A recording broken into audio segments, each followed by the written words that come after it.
On April 24, 2015, Armenians around the world solemnly commemorated the 100th anniversary of the genocide of 1.5 million innocents living in their ancestral homeland. The presentation you are about to view occurred in Fresno, California at St. Paul's Armenian Church with an attendance of 1,200 concerned individuals, each of whom lost family and relations, and who gathered together represent the progeny of those few who managed to survive the cruelty and horrors.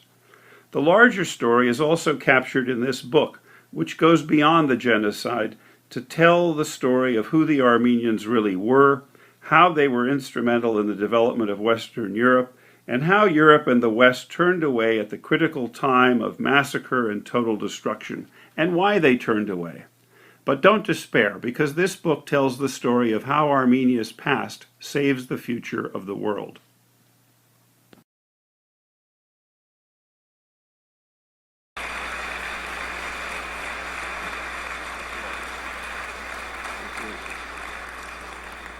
Reverend clergy, distinguished and honored guests, and ladies and gentlemen.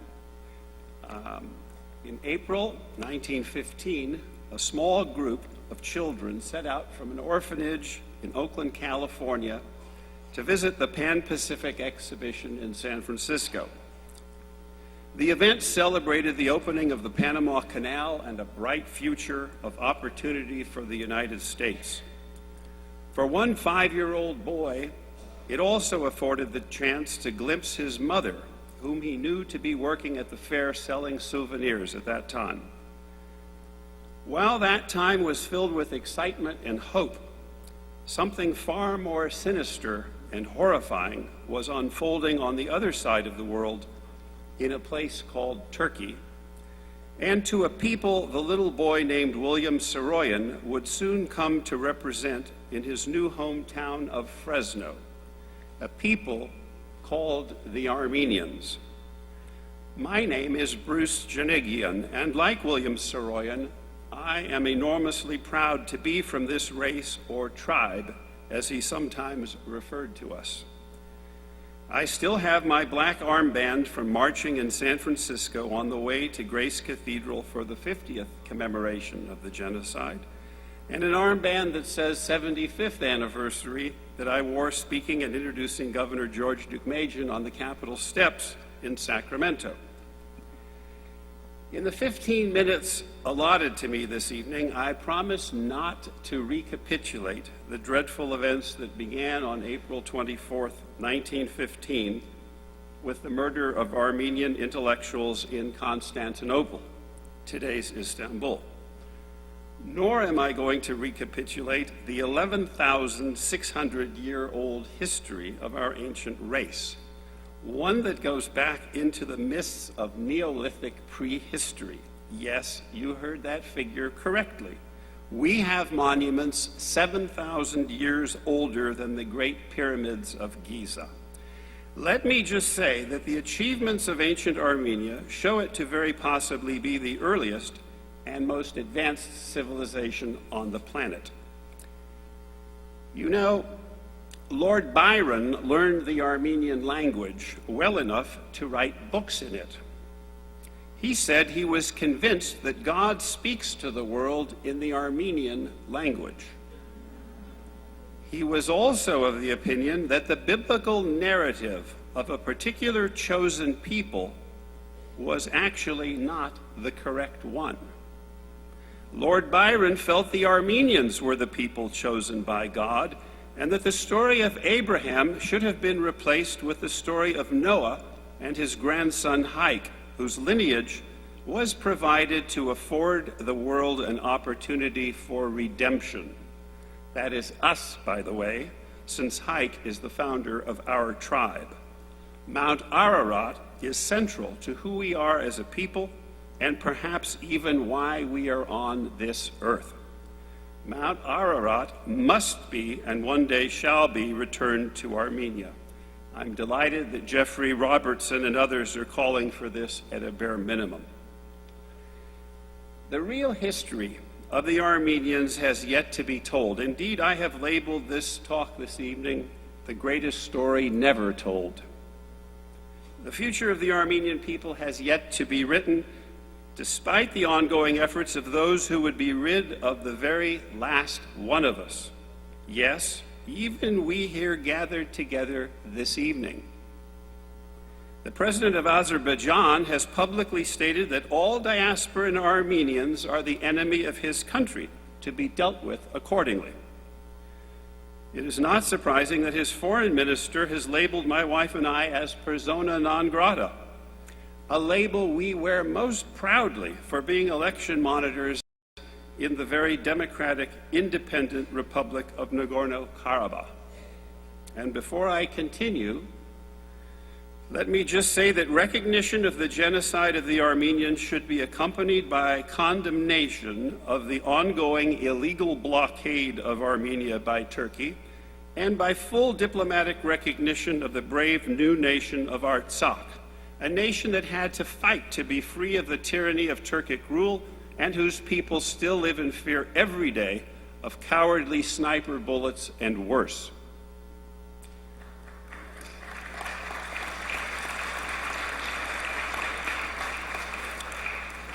So, I am not going to restate what I have written about the lost history of Armenia and what I consider to be the underlying cause of the genocide, which is presented in my new novel, by the way, called Persona non grata, End of the Great Game. Rather, what I intend to focus on is what is being omitted in all the many articles written about the action of the Ottomans against the Armenians.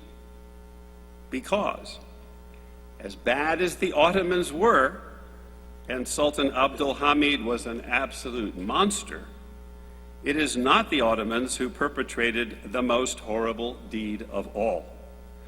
Of course, the Ottomans referred to us as raya, cattle, to be pushed, prodded, and occasionally slaughtered, especially when the cattle got up the nerve to ask for something like more humane treatment. Let everyone point to the Ottomans as the culprits of the Armenian genocide. But modern Turkey knows what's at stake, because the most heinous act of all, the calculated decision to eliminate the entire race of Armenians, was at the core of the creation of modern Turkey and carried out by those honored as among the founders of modern Turkey and those who have ruled Turkey while receiving billions of dollars of investment and support from the West, including this great nation of ours. In all the discussions of the Ottomans, please consider this. The greatest destruction of Armenian churches and cultural artifacts, including dynamiting, pouring urine on churchgoers, and otherwise desecrating our legacy and life within a homeland we built and took to the highest level of civilization, that greatest destruction has occurred since 1950, since I was born. And it hasn't been limited to the Armenians, but has extended to all Christians under the watchful eyes of this nation, among others, I might add. So you might consider the case of Jalal Bayar, the third president of modern Turkey. In 1913, as a member of the Young Turks Committee of Union and Progress, he led the terror campaign against the Greeks, driving them from their homes and killing 300,000 or so. Well, that was then, you might say. But in 1955, as president of the modern Turkey, guess what he did? He ordered pogroms against the Greeks once again in 1955. And this man was summoned to the White House. Why? To be awarded a medal. Or consider the second president of modern Turkey, İsmet İnönü. He was the financial brains of the Young Turk movement and helped plan the extermination of the Armenians, and I would speculate, obtained clandestine funding and approval from certain Western powers. He was president from 1938 until 1950. Jalal Bayar continued the rule of the blood-soaked former Turks until 1960. He didn't die until 1986. Or consider the first president of modern Turkey. Everyone knows Mustafa Kemal, most commonly called Ataturk. He was also a young Turk and up to his eyeballs in the extermination of the Armenians. In 1918, in the closing days of World War I, after the deportations, crucifixions, beheadings, and other mass executions, he ordered his armies to go eastward into lands that were not even Ottoman to find and destroy any remaining Armenians. After all, the children or the relatives of the murdered, if they were surviving, might seek retribution. Every last Armenian had to be killed. Better to kill every last one. If the ragtag army of survivors pulled together at Sardarapat near Yerevan didn't hold the line, there would be no Armenia today, or anything called modern Armenians. Our incredible history and our present and our future would have been safely stolen away for all time. But we don't die so easily, do we? The war ended in November of 1918. Consider also that the burning of Smyrna, modern Izmir, occurred in 1922. The Greek and Armenian quarters were set ablaze and fleeing men, women, and children forced into the sea to drown. This occurred amidst observing U.S. and British warships in the harbor. Our warships were under orders not to rescue anyone swimming and drowning. I knew a bishop who told the story of his being taken aboard and hidden as a small child by an American sailor who risked a court-martial for his temerity. If the 1955 pogroms are still too old or unclear to you, think about them as the model for the pogroms against the Armenians in Sumgait and Baku in 1988. The perpetrators are called into action by the government, the police do nothing, and justice is never even attempted. If 1988 is still too far back in time, look at the findings of the European Court of Human Rights in 2010, which concluded that Turkey violated Hrant Dink's right to life by not acting to prevent the murder and by not punishing the police for inaction. Now ask yourself, who still doesn't recognize the genocide? And then ask, why? As I tell everyone who is interested, read my book. My central character is outraged when he discovers the British Museum has no representation of Armenia, only ancient Turkey. There is no such thing. It is a modern warrior state that conquered those who gave life and meaning to the lands it conquered.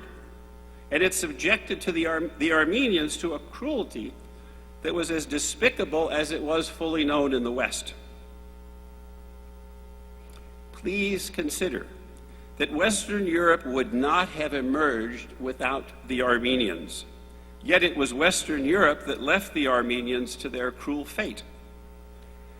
The British Empire was built only with the welcoming guidance of the Armenian merchant princes of India, who controlled the trade of much of the Middle East and Central Asia, going all the way back to the days when Armenians accompanied Alexander the Great to these regions. Yet, when Gladstone wanted to help the Armenians, Disraeli's notions of realpolitik spelled aiding Turkey instead, and going to war with Turkey on its side against the country that wanted to save its fellow Christians. And I'm sorry to say, the notions of realpolitik still control the West today. So, what else isn't being reported? I'm a lawyer, and accessories after the fact are also guilty of a crime. Every time Turkish officials deny the genocide, using the very same language that was used while the crime was being committed, they are accessories after the fact. When they condemn those righteously seeking justice, your blood should boil. If they or their agents made those statements in Switzerland or France today, they face arrest. After all, it is against the law to deny the Holocaust, and it is now also against the law in these countries to deny the Armenian genocide. The same logic applies to both monstrous crimes against humanity. The laws making criminal the denial of the genocide should apply in Britain and this country as well.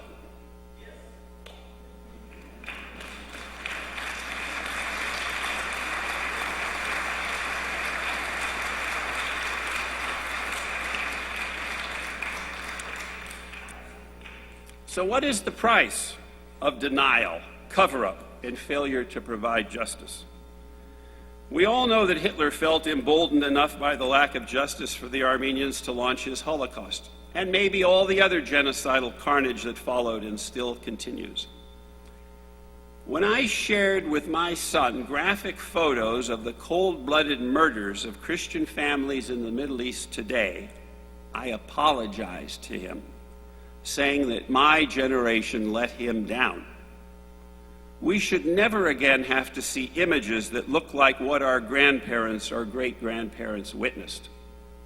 It's a tragedy upon a tragedy. For the Armenians, the failure to have even the decency of recognition and a meaningful apology is the desecration of the memory of the 1.5 million innocents who were taken, and a supreme insult to the scars born of the survivors and their progeny. Pope Francis said it so well. It is allowing a wound to continue to bleed without providing a bandage. How much longer must we bleed? How much longer must we bleed? How much longer? God bless all our martyrs and safeguard all memories of them forever. And God bless all of you. Thank you.